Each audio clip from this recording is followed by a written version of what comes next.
At a Twin Cities addiction treatment center billing taxpayers millions of dollars, a KARE 11 investigation finds people who don't appear to even be legally qualified to provide the services they're billing for. Here's AJ Legault with the latest findings in Recovery, Inc. Since 2019, Minnesota lawmakers have allowed recovery programs to bill for so-called peer services, believing people with a history of addiction can help others still struggling. Peer recovery specialist, is a person who is in recovery, who has walked that path and is supporting a person who is new in recovery. Kathy Harvo has worked in addiction recovery for more than 4 decades and agrees with lawmakers like Representative Luke Frederick about the importance of peers. It's someone for them to lean on. It's one of the most, if not the most impactful resource available in someone's recovery journey. At Evergreen Recovery in St. Paul, many services provided to clients and billed to taxpayers by the millions, like van transportation and sober home house meetings, are done by certified peer recovery specialists. Am I correct that to be a certified peer, you need to be in recovery? You can be an ally.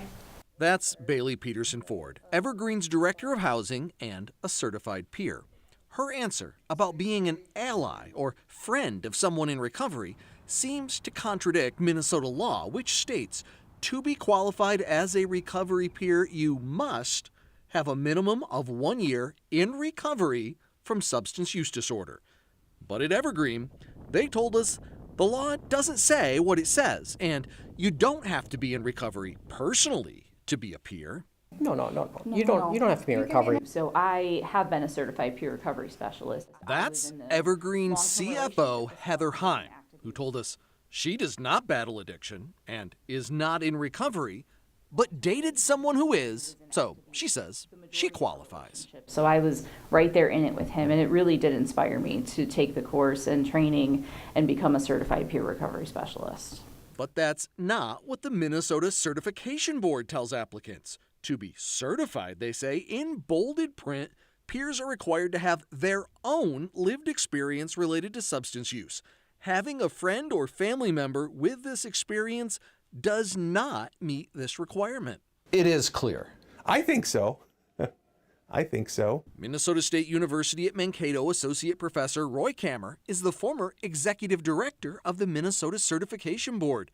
He says people without their own lived experience would have to lie on their application to become a certified peer. Not only is there that box to check and say that you have your own personal lived experience, there's also a general attestation at the end saying everything here is true.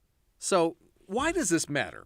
As KARE 11 investigated allegations of illegal peer billing at Evergreen, multiple sources told us a peer who billed hundreds of thousands of dollars, even claiming to work 203 hours in a single day, does not meet the legal requirement to be a peer.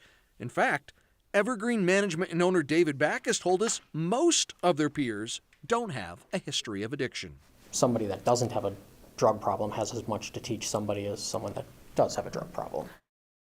KARE 11's investigation has already exposed tens of millions of tax dollars flowing into Evergreen to pay for addiction treatment that former employees and clients say has not always been provided as claimed.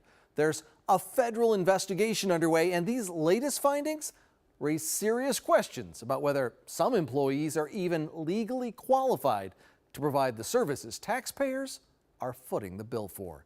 With Recovery, Inc., I'm AJ Legault.